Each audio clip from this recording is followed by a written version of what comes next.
Welcome to another episode of the brand called You, a video and podcast show that brings you leadership lessons, knowledge, experience, and wisdom from hundreds of successful individuals from around the world. Today, I'm delighted to welcome a golfer and a golf coach, and I think I need to go to him and learn a little bit to improve my game. Tarun Sardesai from Kolar, Bangalore, India. Tarun, welcome to the show. Thank you, Ashta. Thank you for having me. Thank you. To be here. Thank you. Tarun is a golf coach.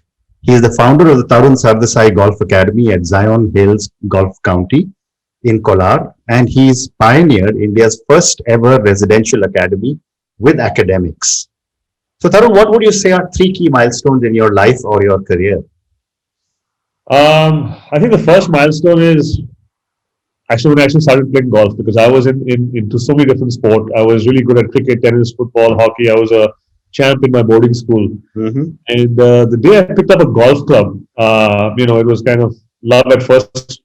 I would say love at first miss, if you ask me, because I tried to hit a golf ball and I missed it, and then it became an ego hassle. So that was definitely one of the milestones. And the second big milestone was when I actually quit everything else to take up golf seriously. Wow. I always knew I'd do something other than your mainstream type of work, but I never really thought golf would be what I would take up that seriously. So I actually left boarding school purely to, I would say, to pursue golf. And luckily, my parents were very open to taking up sport as a career.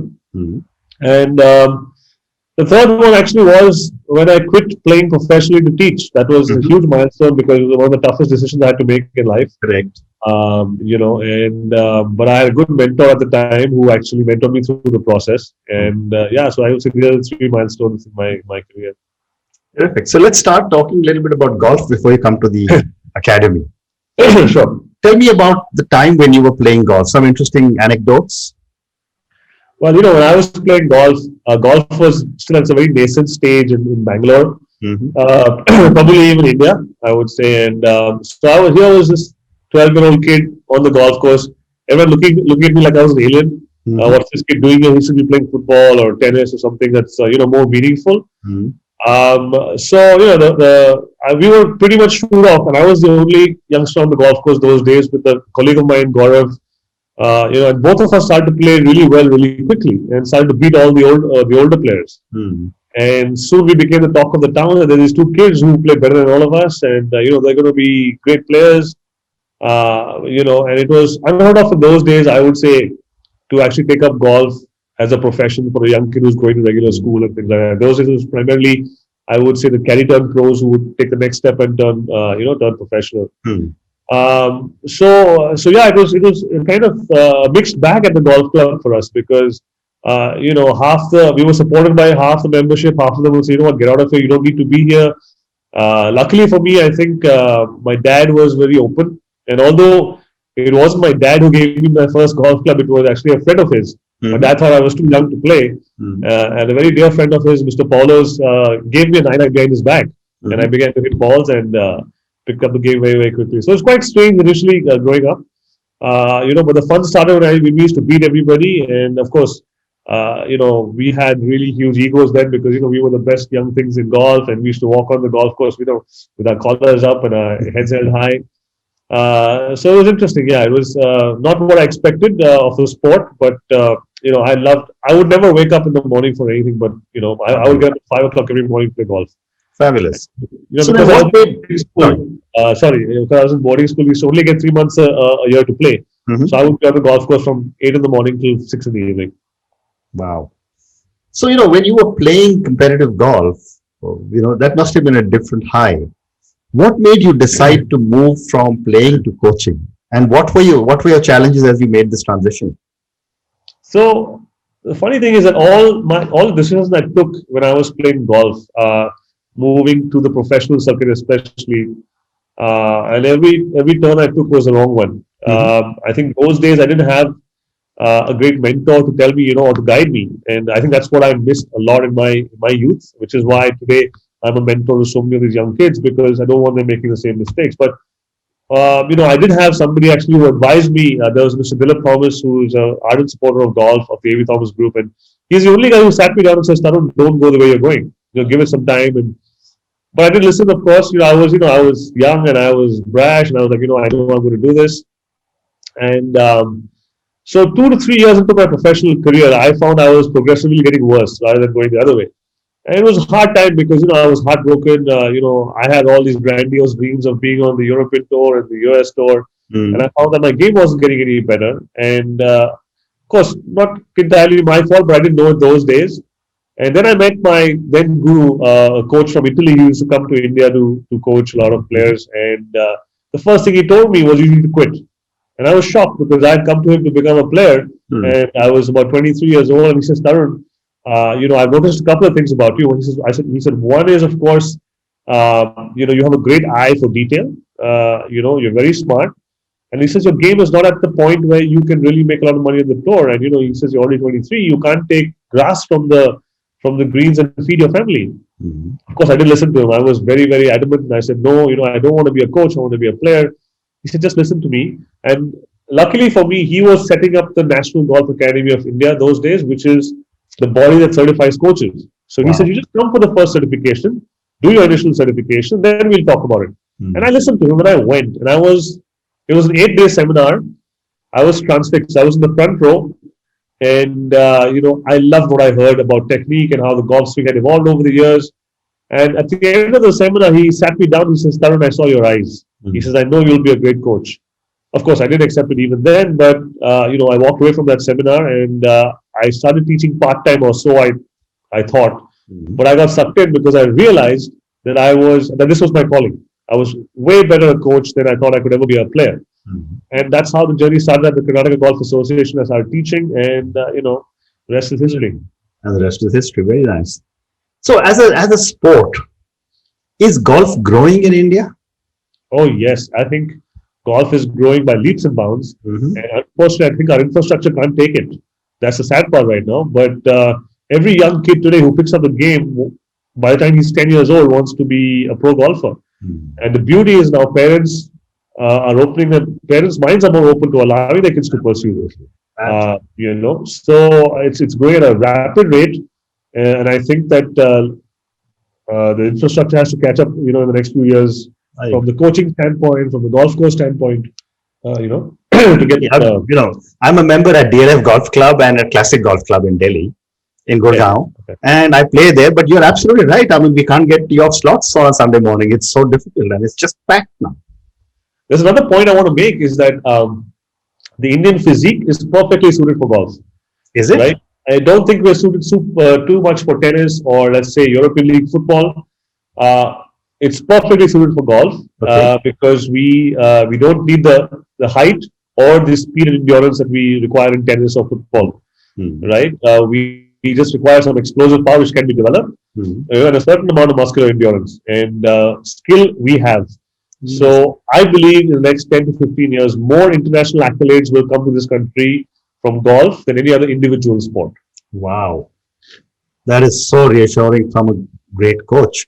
And that takes me to the next question, and I'm going to ask you this in any case, that what kind of training is needed that a young person needs to put in to get to the top as a golfer?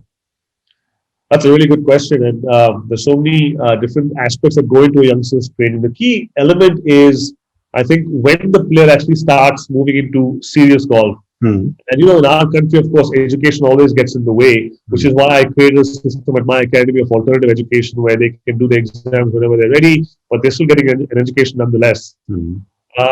But yes, you have to look at a holistic system. You have to have a 360-degree approach to your training, whether it's the fitness aspect, the nutritional aspect, Hmm. the discipline aspect, the mentorship aspect, the technical aspect. All of that has to come together. Hmm. The funny thing is that we have a lot of talent in this country. We have a lot of talent in this country, and what's happening is that they disappear after a certain point. I would say more at the amateur level when they're above 18 years old. Hmm. And today we have Anirban Lahiri, who's on the PGA tour. We have Aditya Ashok, who's on the LPGA. We have Subhankar Sharma. But nobody's asking the question as to why aren't there 10 of them? Why aren't there 10 Anirbans and 10? And there's a reason for this. And I think one of the critical elements is the holistic nature of training, which doesn't exist in many academies today. Okay. A lot of the kids, of course, because of maybe a lack of knowledge, go to a coach, which is good. but they don't take care of the other aspects because today golf is also a power game. And if you start training the right way at the right time, you will be as powerful as any of the players abroad. Mm. I've seen this at my academy. I've seen players who hit the ball 240 yards, moving up to 280, 90 within a space of 2 years with the right kind of training. Mm. And that is critical today. If you hit the ball 300 yards, you're going to find it tough to compete. Mm. So I think a holistic amount of training, education, a good balance between education and golf, but I would say balance where we tip the scales in the favor of golf, Mm. right? A lot of parents, I can understand where they're coming from. They feel that, let my kid at least finish 10 standard in the proper school or 12 standard, then we'll go into golf, but it's too late by then. Mm. These decisions have to be taken earlier on in life, around the age of, I would say, 12 or 13. That is when a kid is mature enough to know, what it will take for him to or her to be on the world stage. Mm. And at that point, you have to build a team around them. Very And interesting. today, in cities, it's so difficult because it takes you 1 hour to go to school, 1 hour back, 1 hour to the golf course, 1 hour to the gym. And that's why we created the academy, because everything is a 2-minute bicycle ride away. Very So interesting. you're actually getting more bang for your buck through the day. Very interesting. So let's talk about your academy now. When did you set up this academy, and what are some of the core values you stand by? So we set up the academy. I moved to Zion Hills Golf County in 2013 purely to make use of the wonderful facility. 2015, we started the residences where we could actually bring kids and have them stay for periods of time and they could go back. And 2016, we started the school. Mm-hmm. So 2016 is actually, I would say, the birth of the entire 360-degree holistic system. And the core values, the good question, I would say number one would be discipline, Mm-hmm. integrity, and ownership. Okay. We are very, very highly disciplined academy. For example, we don't allow cell phones on our campus. Hmm. Now, that is a huge thing for most youngsters today. When you tell them that you have to give your cell phone in, I mean, there's withdrawal symptoms happening straight away. But what they don't realize is the cell phone is the biggest distraction today for most young kids. True. Right? And while they feel they're doing really well, even though they've got their cell phones, it becomes so distracting that while they're even practicing, they're not imbibing what's going on into the nervous system because their mind is somewhere else. Hmm. So today, our kids at the academy are resting better, they're focusing better, they're sleeping better, just because they don't have this whole bunch of technology around them. Hmm. Integrity for sure in terms of how they train. We are a very data-driven academy, and we have a lot of data that's just expected from the players. They need to do their work. We set standards for them. They cannot go and play a tournament until they've achieved a certain standard. And ownership. The whole journey is yours. You have to take ownership of it. Okay. I'm not going to hold your hand through the entire process. Maybe when in your first 3 months, yes. Hmm. So if you look at our academy, you won't find our coaches constantly sitting on players' heads. We're only observing because they've already got their schedules, their timetables. They have to go through the grind themselves. Of course, we're always there if they need help. No doubt about that. But by and large, you see our players doing their work. They know what they're doing, and they know what it will take for them to get to the next level. Amazing. And when you say that you have a school, is this what, a K to 12, or is it, what school is it? It's a 6th grade to 12th grade school. We have tied up with a company called ProZ. Hmm. ProZ is Professional Sports and Education, run by a very close friend of mine called Mahesh Rao, Hmm. who was initially a client of mine and then helped me through this journey. Hmm. They have a parent school in Mysore, and all the classes are relayed through a studio. Mhm. So it's an online system, and which is great for us because when COVID hit, nothing happened to us because we could just continue because we were already there. Well done. Yeah. But 6th to 8th standard is regular CBSE. Hmm. Why we do this is because in 8th standard, the player has an out. If he wants to go back to regular schooling, he can just leave us in 8th and say, you know what, this is not my cup of tea. I need to go back to regular schooling. But once the player hits the 9th standard, we move into the NIOS system, the National Institute of Open Schooling. And generally, NIOS is unstructured because you log in on the website, you sign up, and you have to figure out your journey to 10th and 12th grade. Basically, there are 2 exams only in the NIOS system: the 10th standard final and the 12th standard final. But what we've done is we've structured it. Okay. Rosie has structured it such that you're still going to regular school. All our kids go to school 3 hours every day. The beauty of NIOS is you can give the exam when you're ready. So most of our players finish their 10th standard in 18 months and their 12th standard in 18 months. It gives them that leeway. And I would say one of our players, Aryan, who's a national champion today, Mhm. only got there because of the NIOS system. He was able to play when most other players weren't able to. Hmm. So that's the education system that we have Interesting. currently. And when you look at golf coaching, I've often read about this, that There is a science associated with golf coaching. What is the science? I think I was very fortunate. I was good in science in my class, but I think there's a lot of physics involved in Mm-hmm. golf, and a lot of anatomy involved in golf. If you understand these two things well, you can become a good coach, and you'll learn how to teach better. The Okay. key thing in golf is diagnostics. Today, I feel very good because I've worked with some of the top teachers in the world.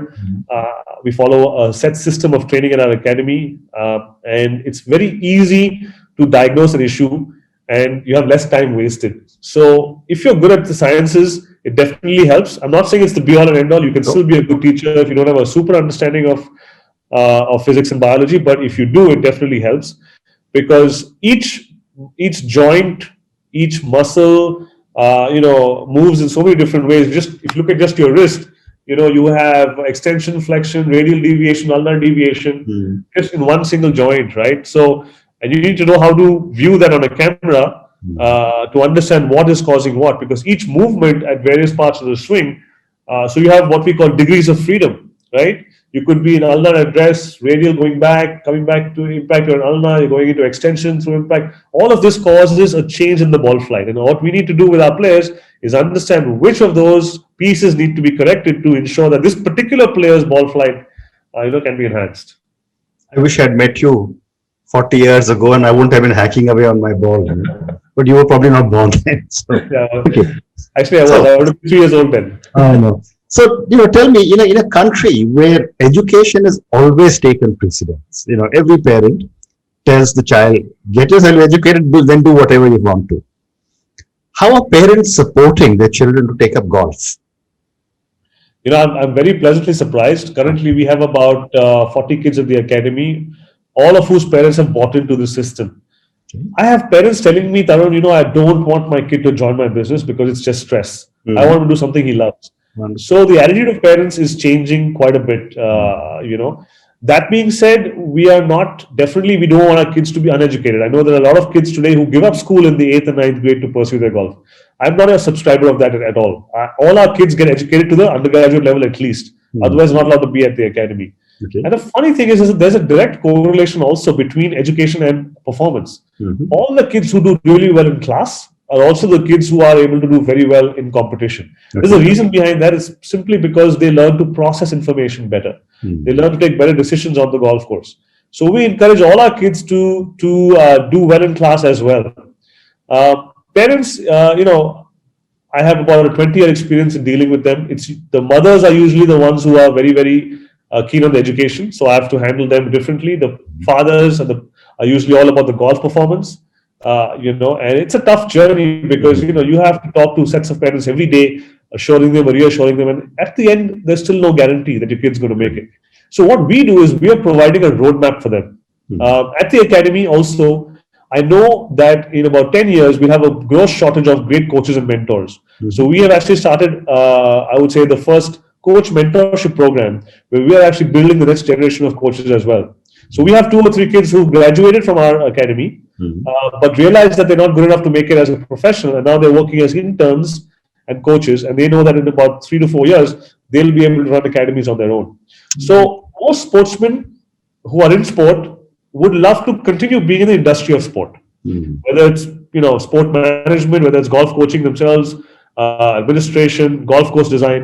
There's so much one can do, Mhm. to stay within the sport. I had a student called Trisha who's gone abroad and done her, I think, a course in golf course management and design. So she's getting job offers from Canada and Hawaii and places Wow. like that. Wow. So it's not that that we don't take care of their education. We definitely do. We're also very, very concerned about what they will do in case things don't work out.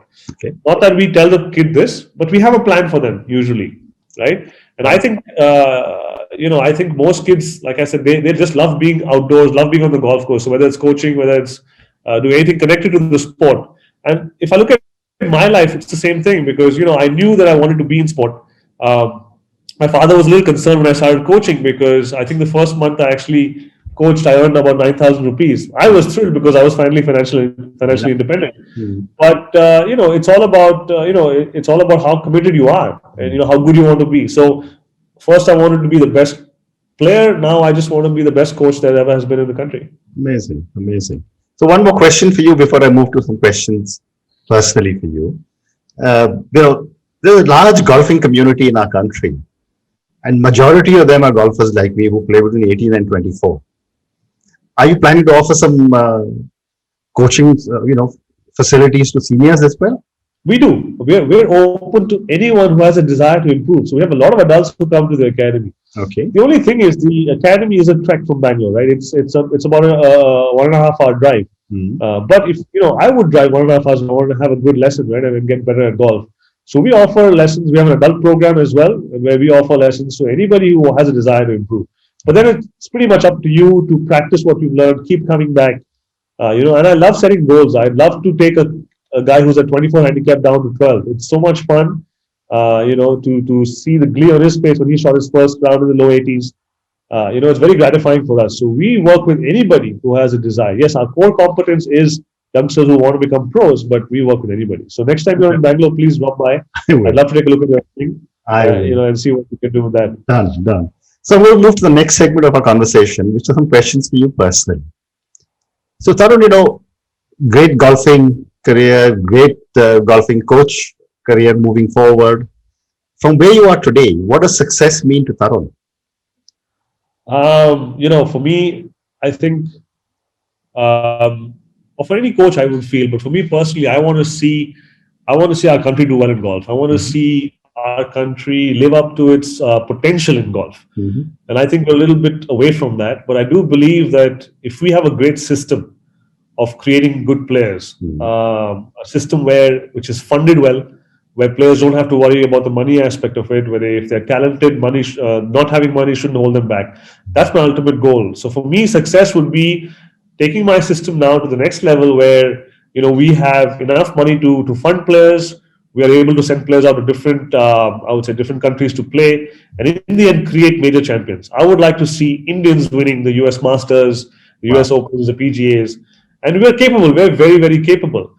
But the key is we have to have somebody support us. We have to have somebody back us. And for me, right now, that is my journey for the next 5 years: is to find that person, that corporate house, who is going to help us get to that next level. And I believe that only once we have a good infusion of money, where we have financial freedom to recruit players, to take players from any background, whether they're from a lower income background and fund them so that they can achieve their dreams.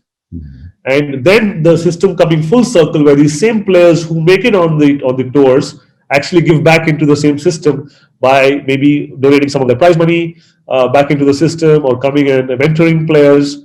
To create a full system like that, that would be my sign of success. So I've got time for two more questions for you. My next question is that I've often read that a lot of golfers on the professional tour have the talent, but not the mental strength. And that when they're under pressure, they collapse. What does that mean?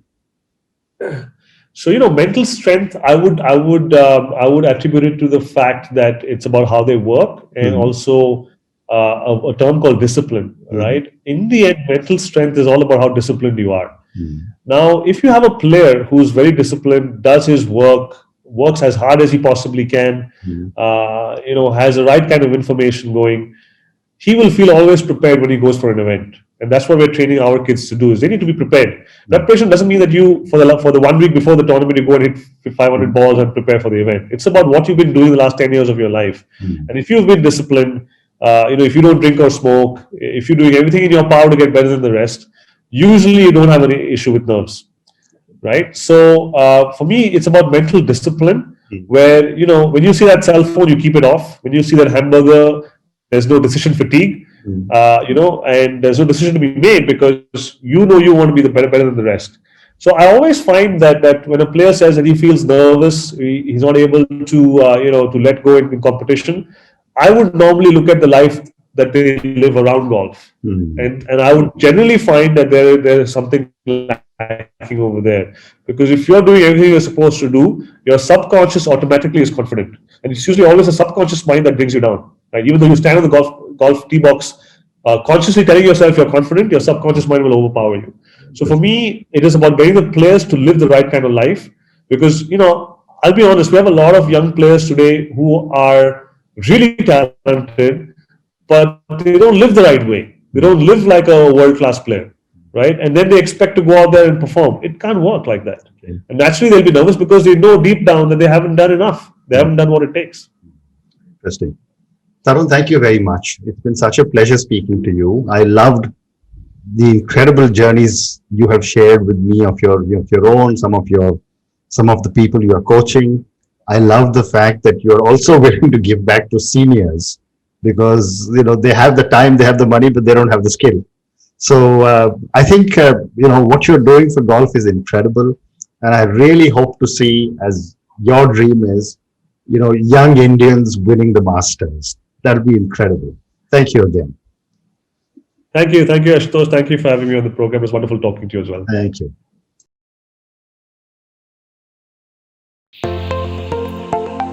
Thank you for listening to the Brand Called You videocast and podcast, a platform that brings you knowledge, experience, and wisdom of hundreds of successful individuals from around the world. Do visit our website www.tbcy.in to watch and listen to the stories of many more individuals. You can also follow us on YouTube, Facebook, Instagram, and Twitter. Just search for the Brand Called You.